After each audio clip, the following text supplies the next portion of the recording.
convidar a abrir a palavra do Senhor no Evangelho que Lucas escreveu, capítulo 8. Já trago para os irmãos um abraço da nossa irmã Priscila, lá de Santana do Parnaíba, pessoa amada pelos irmãos, ela está participando da transmissão. Também a minha querida prima Ábia, lá de Araçariguama, também em São Paulo. E nós estamos rompendo fronteiras, estamos ficando internacional. A irmã Luciana, na hora do Diácono Célio, também nos acompanha diretamente dos Estados Unidos, terra do Marcão e da Fabi. Evangelho de Lucas, capítulo 8.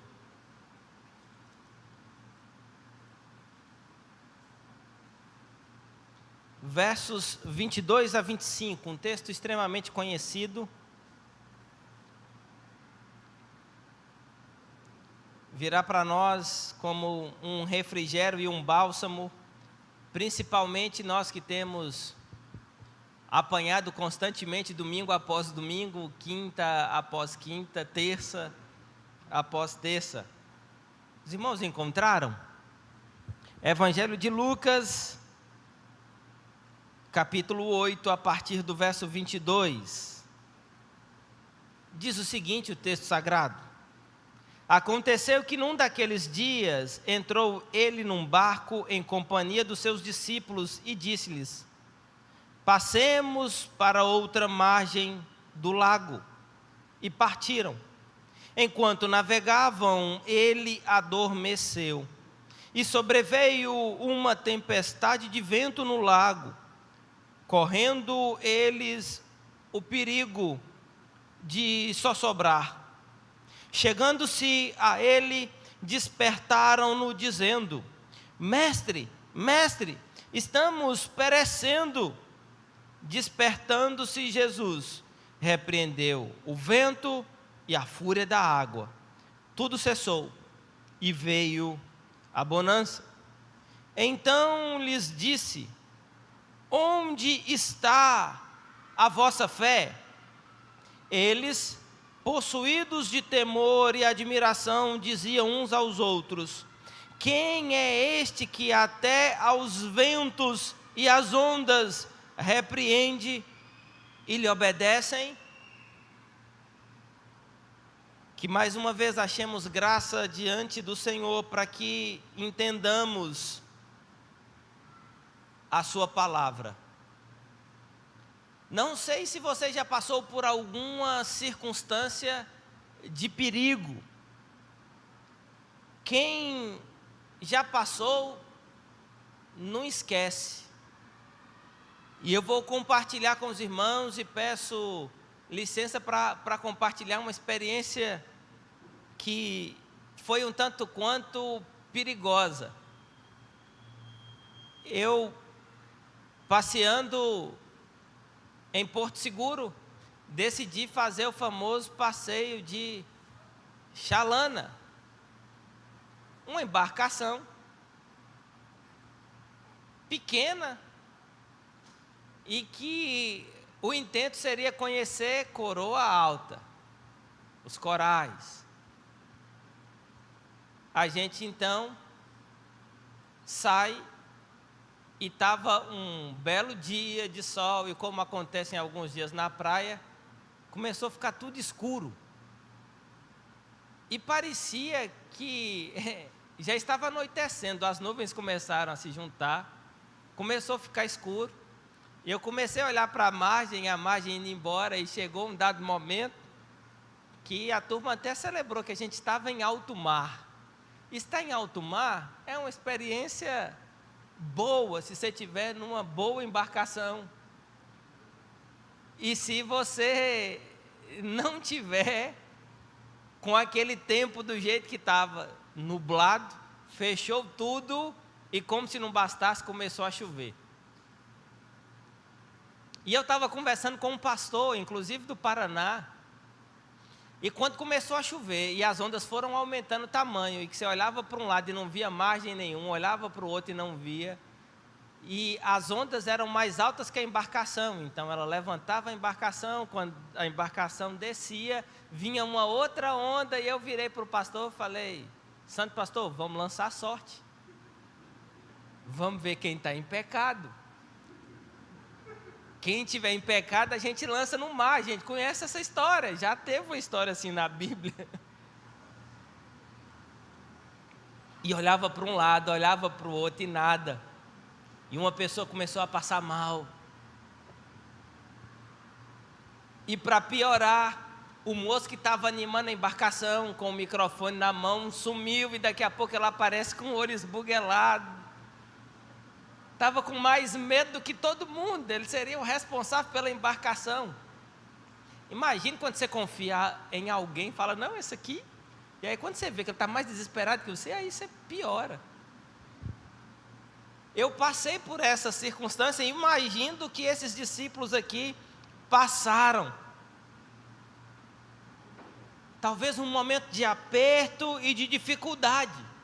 Só que vamos agora não analisar o contexto do meu aperto com a Uli lá em Porto Seguro, mas dos discípulos.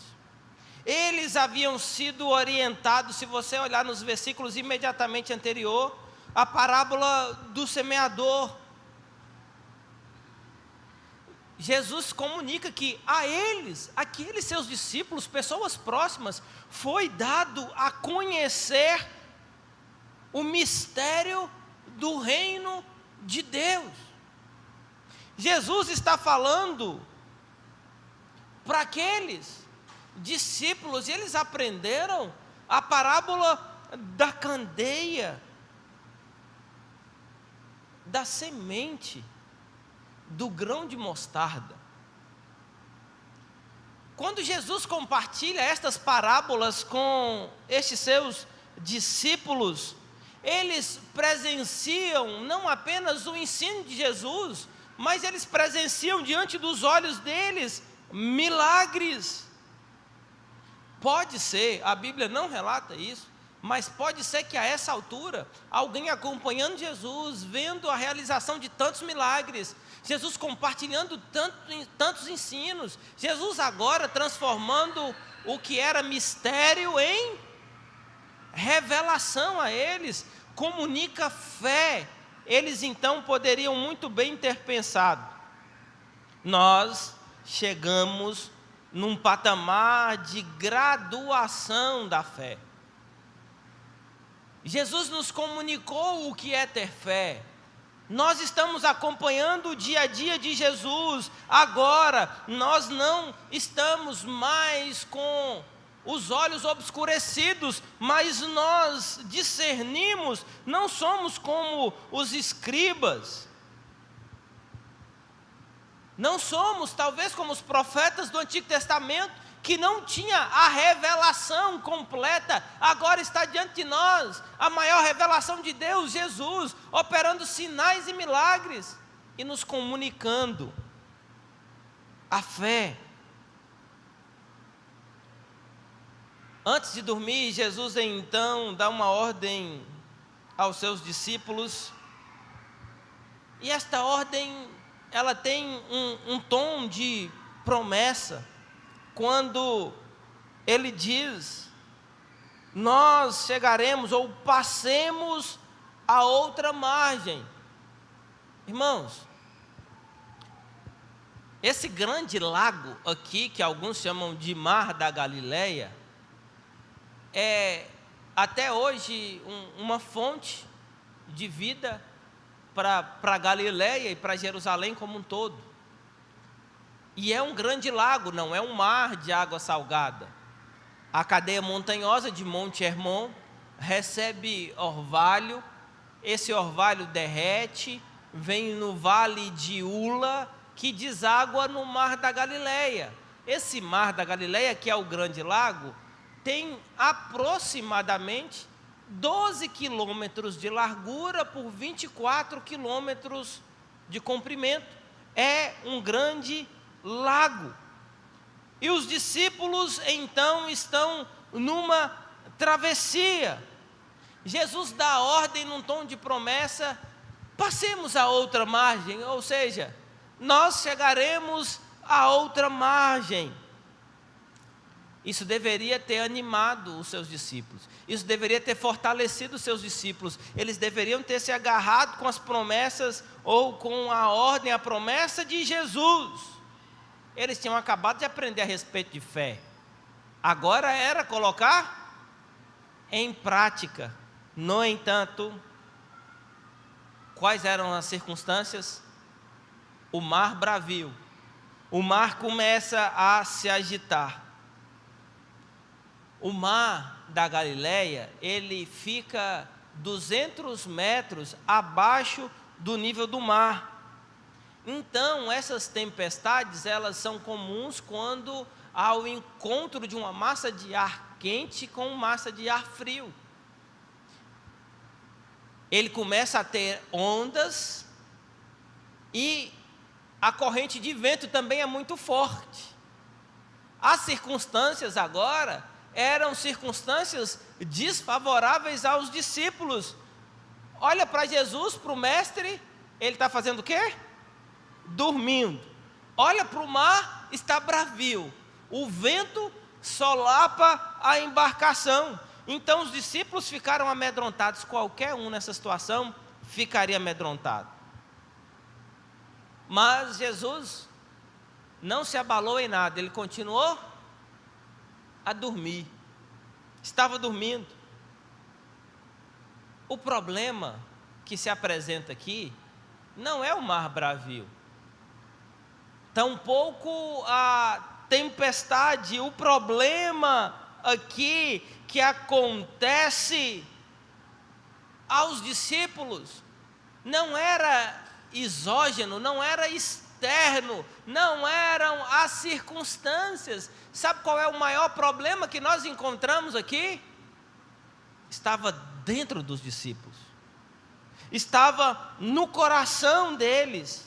Aqui o que marca a maior dificuldade aqui neste texto não é o mar bravio, não são as ondas ou o vento que solapa a embarcação, mas a incredulidade no coração dos discípulos. E aqui vai uma lição para nós de imediato. Toda incredulidade é muito mais perigosa do que qualquer tempestade que vamos passar na vida. Os discípulos tinham aprendido a respeito de fé, talvez se achavam alguém preparado para encarar a vida, mas estavam ainda incrédulos. Jesus repreende a tempestade, e o termo aqui, quando Jesus repreende o mar, repreende a tempestade, é o mesmo termo de Lucas 4:35, é o mesmo termo do versículo 42 do capítulo 9, também no versículo 41 do capítulo 4 de Lucas. É o termo utilizado para repreender demônio, a força demoníaca.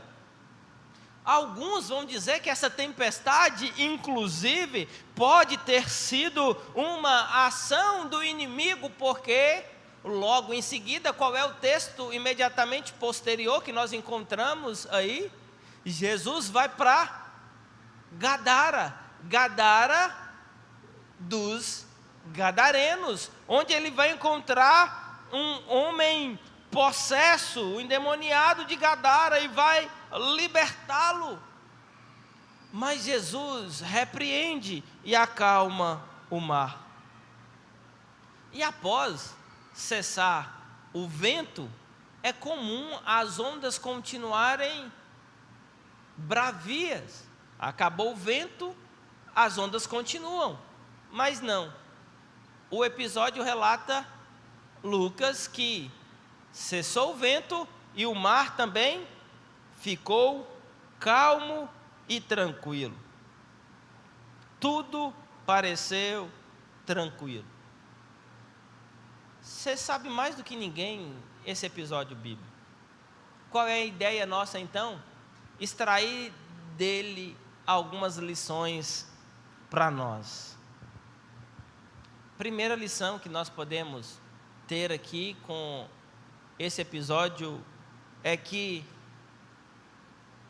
os discípulos não se apegaram à palavra de Jesus, que atravessaria o mar. Se nós observarmos o verso 22, aconteceu que num daqueles dias entrou ele num barco em companhia dos seus discípulos e disse-lhes: passemos a outra margem do lago, e partiram.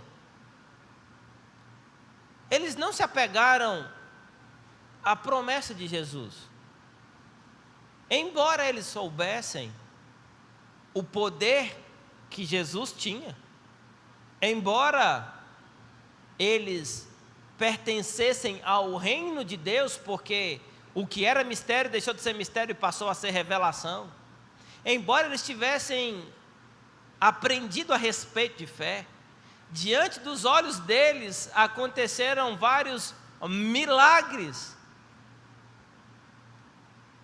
Eles, diante da tempestade, eles não se apegaram à palavra de Jesus. E isso os fez ficar desesperados.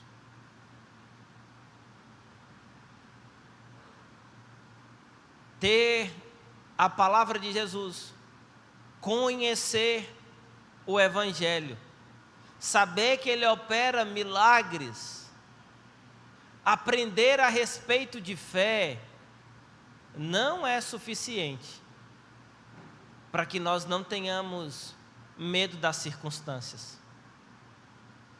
A embarcação da nossa vida às vezes será solapada com fortes tempestades. Nesse momento, o que nós podemos nos apegar não é procurar um porto seguro, às vezes, diante dos nossos olhos, mas talvez o mais importante é se apegar à palavra de Jesus, à promessa dele. Quantos de nós, solapados no barco da vida, parece que nós não mais nos lembramos da promessa de Cristo Jesus? Algumas delas: eis que estarei convosco todos os dias até a consumação. E aí nós somos tentados a achar que estamos só. Às vezes passamos por tempestades e que o nosso coração parece exatamente como um coração de um incrédulo, que não convive com Jesus, que parece que não está se relacionando com Jesus, que não conhece a sua palavra, não conhece o seu poder e não se apega àquilo que ele prometeu. Exatamente como os discípulos. Uma outra lição é que faltou fé àqueles que receberam tanto ensino sobre o assunto. Eles eram praticamente pós-graduados no assunto fé. Eles olharam ao redor e viram o quê? Perigo. Como se não bastasse olhar para as circunstâncias externas, eles olham para dentro do coração deles e vê o quê? Medo. Em experiências que nos exigem fé, segurança. Às vezes a gente quer ser a pessoa mais forte do mundo, não é isso? Tem gente que depende de nós, que está olhando para nós, e aí a gente fala: eu tenho que manter minha base firme. Se olhar para dentro do seu coração, você está a pessoa mais desesperada do mundo, mais insegura, mas você fala: eu tenho que confiar. Isso é muito comum no momento em que nós perdemos alguém e sabemos que tem gente que depende daquela pessoa que perdeu mais do que nós. E aquela pessoa bate os olhos na gente, a gente fala, não, eu tenho que permanecer firme. Aqui, os discípulos olharam para as circunstâncias, tempestade. Olharam para dentro do coração deles, o que tinha medo. Mas faltou uma coisa. Quando tem fé, você deixa de olhar para as circunstâncias. Você deixa de olhar para dentro de si, que é fraco. Quando você tem fé, você olha para o alto. Lembra do que diz o salmista? No momento de aperto, elevo os meus olhos para os montes, de onde virá o meu socorro? O meu socorro vem do Senhor, que fez os céus e fez a terra, Ele que fez o mar. Ele conhece o mar mais do que ninguém. Ele conhece o vento, tanto que eles obedecem. Faltou a esses discípulos fé. Qual é a lição para nós? Talvez você está na mesma situação que eles.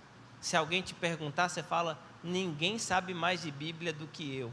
Eu tenho andado com Cristo Jesus. Eu tenho visto os milagres, os sinais e prodígios de Jesus. No entanto, no momento em que a tempestade vem balançar e solapar a sua vida, você percebe que falta fé. Os discípulos perceberam isso.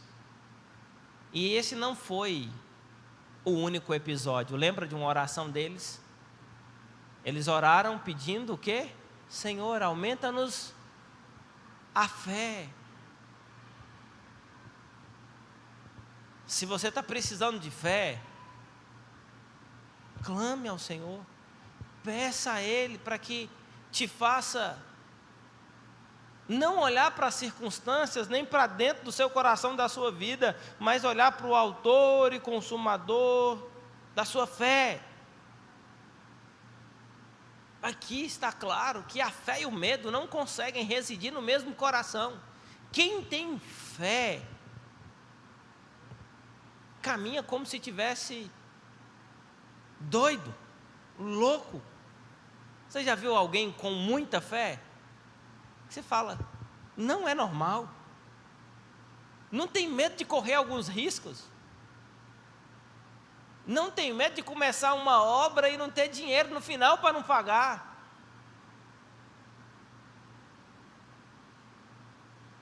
Eu lembro-me que na construção de um templo da igreja que me enviou para o seminário, terminado o culto de domingo, o tesoureiro chamou o pastor e falou, pastor, nós precisamos encerrar e paralisar a obra. A igreja assinou carteira de um monte de gente e amanhã não tem cimento, nós não temos dinheiro e já estamos com uma dívida alta. Aí ele falou, nós não vamos dispensar ninguém e nem vamos parar a obra. Eu olhei assim e falei, o que vai acontecer? Aquele pastor virou a noite orando. No outro dia, 7 horas da manhã, quando chega a turma toda para trabalhar, estaciona um caminhão carregado de cimento.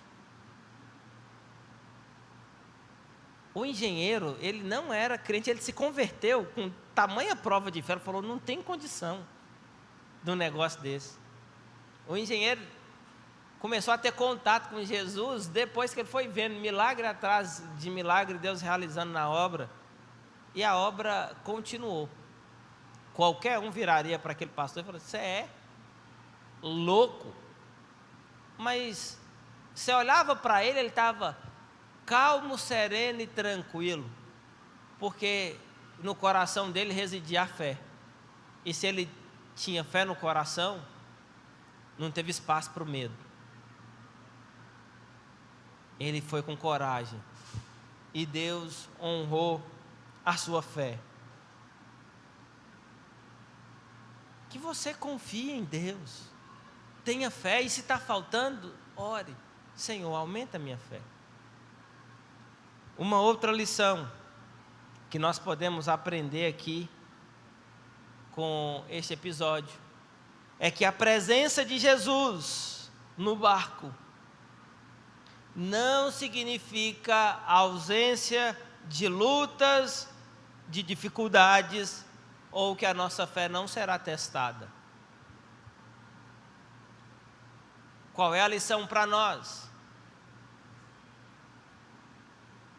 Jesus está no barco. Você nunca mais vai ter prova de fé? Você nunca mais vai passar por dificuldade? Não. Ter a presença de Jesus não é garantia de que não vai faltar dificuldade.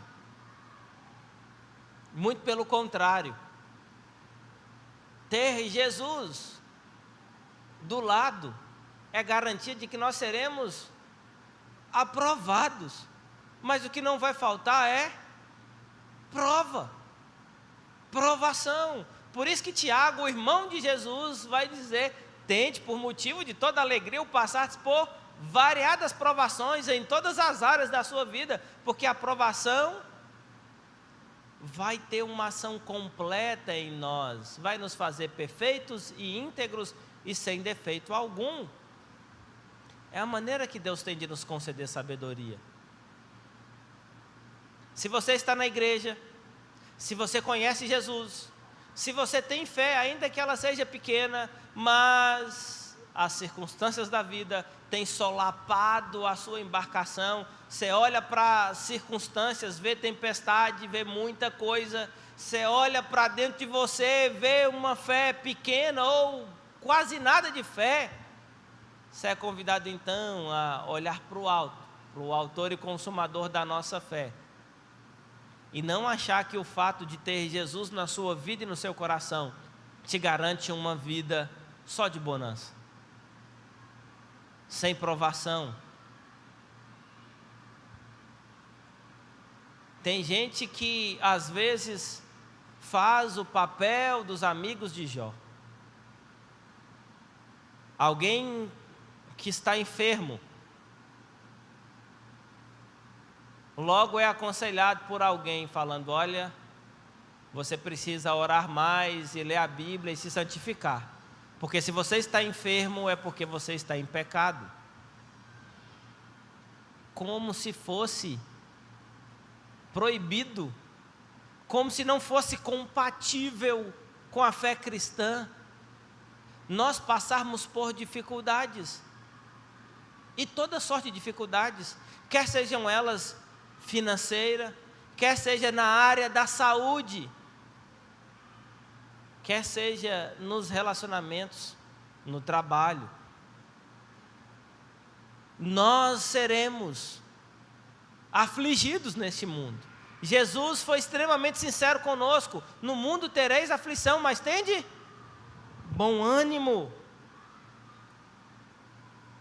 A presença de Jesus no barco não significa ausência de lutas. Então, se você está com Jesus, continue firme.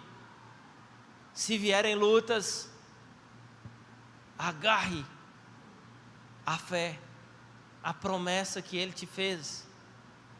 Nós chegaremos do outro lado. A promessa é que nós herdaremos os céus. Agarre na promessa dEle. Agarre na fidelidade do nosso Deus. Nós também aprendemos aqui uma coisa, já caminhando para o fim. É que os discípulos estavam atônitos, estavam sem fé, estavam meio que desesperados, chamam Jesus e Jesus não desperta de maneira imediata. Jesus não responde imediatamente à necessidade dos discípulos. Ele não tira imediatamente os discípulos daquela dificuldade. E qual é a lição para nós? O fato de Jesus não responder de maneira imediata, tirando do nosso coração os nossos medos, os nossos anseios, não tratando as circunstâncias, não significa que ele perdeu o controle. E se nós estamos desesperados e buscamos em Jesus a resposta e não temos a resposta no tempo que a gente quer, eu estou com medo, eu estou desesperado, Jesus então precisa agir. E ele não age no momento que a gente acha que ele tem que agir. A lição aqui é: o fato dele não te responder imediatamente não significa que ele perdeu o controle. Vamos ler o Salmo 89, só os versos 8 e 9.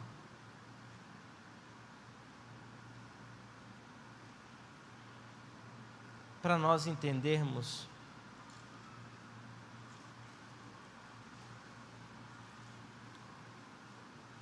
o fato de Jesus às vezes não responder conforme queriam seus discípulos e de maneira imediata. Diz o seguinte, verso 8 do Salmo 89: Ó Senhor, Deus dos exércitos, quem é poderoso como Tu és, Senhor?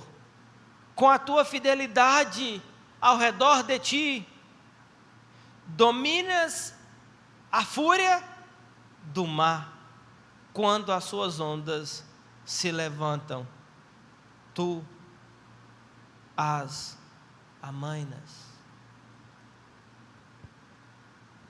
A pergunta feita pelo salmista é: quem é que pode ser comparado a Deus? Quem é que pode ter o poder como o nosso Deus, que é criador do mar? E no momento certo, no momento oportuno, sem se atrasar, acalma a tempestade.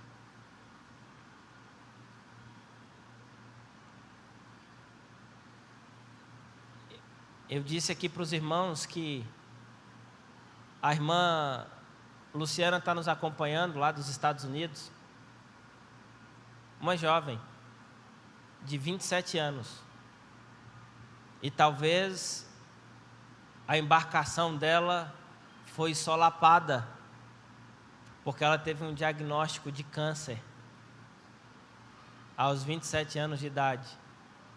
E aí quando você tem pouca idade, com um diagnóstico desse, alguns ficam pesarosos, falando, tem uma vida toda pela frente. Dependendo do diagnóstico que a gente tem da enfermidade, é como se as nossas esperanças escorressem por nossas mãos e agora a gente fica desesperado e diz, Senhor, o que vai ser de mim? Ou, no caso de ter filhos pequenos, o que será dos meus filhos? O que será dos meus próximos dias? Pode ser que eles sejam poucos. E a tempestade vem com todas as forças e solapa a embarcação da nossa vida. Qual é a intenção disso? Nos fazer duvidar do poder daquele que prometeu que nós chegaremos a outra margem. Nós somos testados em não ter a fé que nós precisamos para confiar naquele que prometeu a fazer infinitamente mais do que pedimos, pensamos e imaginamos. Nós somos tentados a olhar para dentro de nós e achar que o nosso medo, que o nosso anseio toma conta da nossa vida de maneira tal que Jesus parece não nos responder de maneira imediata. A gente quer logo com o diagnóstico do médico, a gente quer logo de imediato a cura. Nós queremos, junto com a dificuldade, a gente quer passar por essas coisas por pouco tempo. Nós às vezes achamos que vivemos numa bolha, e isso pode não acontecer conosco, mas não.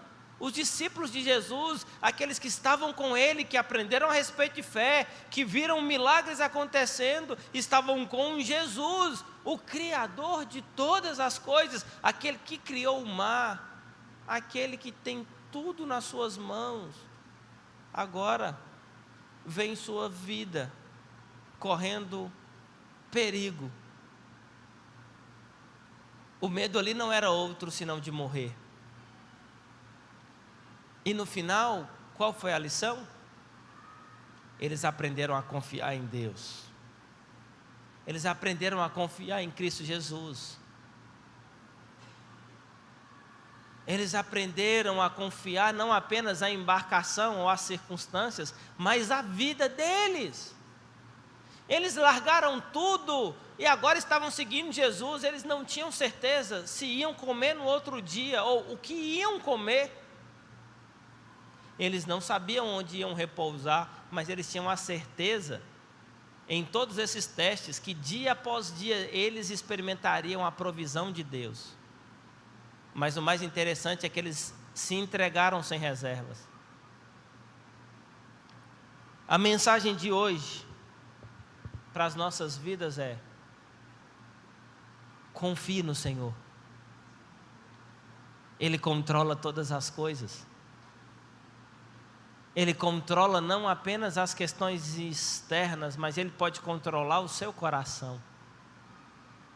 Ele pode te dar a fé que você precisa para continuar confiando na promessa dEle. Eu tenho dito isso e fui encorajado a trazer esta mensagem para os irmãos hoje, que nós temos sido desafiados a ler a Bíblia, nós temos sido desafiados a orar mais, nós temos sido desafiados a conhecer a Deus, e não é incomum quando você se lança nesses desafios de ler a Bíblia, de conhecer a Deus, de orar mais. Nas últimas terças-feiras, a reunião aqui de pessoas está parecendo um culto de domingo. E junto com estas orações, quando nós nos lançamos a confiar em Deus e ter fé, e ter uma vida impelida pelo Espírito Santo, o desafio é esse: nós sermos como Jesus, cheios do Espírito de maneira tal que nós sejamos impelidos. O Espírito Santo nos leva a fazer isso ou fazer aquilo, quer comais, bebais ou façais qualquer outra coisa, fazer tudo para a glória de Deus. E não é incomum quando a igreja se lança nesse desafio, a navegação passa por tempestade. Então a mensagem é: seguro e firme. E se não tiver lugar para segurar, não tem importância. Confie no autor e consumador da sua fé. Confie em Cristo Jesus. Confie nele, que Ele vai te sustentar. Para finalizar, a gente vai cantar uma canção antes de orar. Mas lendo um livro, há um relato de uma mulher que procurou o Moody, toda empolgada, dizendo para ele: Moody, eu encontrei uma promessa maravilhosa. E ela citou o Salmo 56, verso 3, em que diz: em me vindo temor, hei de confiar em ti. E Moody então diz àquela mulher: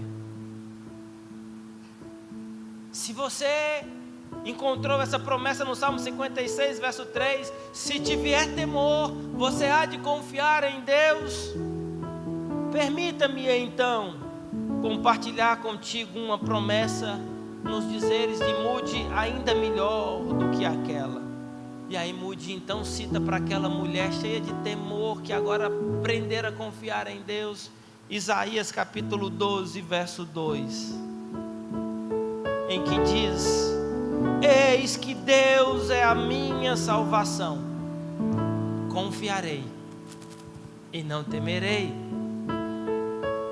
Ao invés de esperar ter medo para aprender a confiar em Deus, a mensagem de hoje é: confiemos em Deus de maneira tal que o medo não habite no nosso coração, porque nós temos a certeza em quem nós temos depositado a nossa fé e a nossa vida.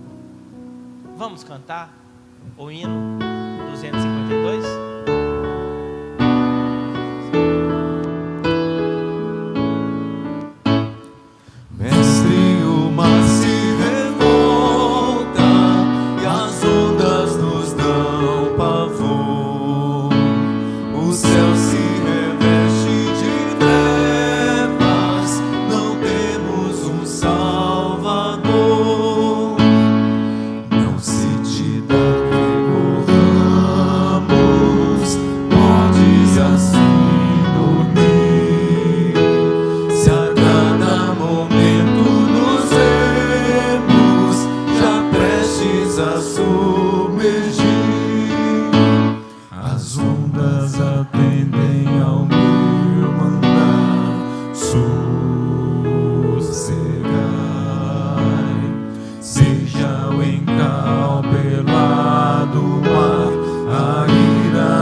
Senhor, Rei do céu e mar.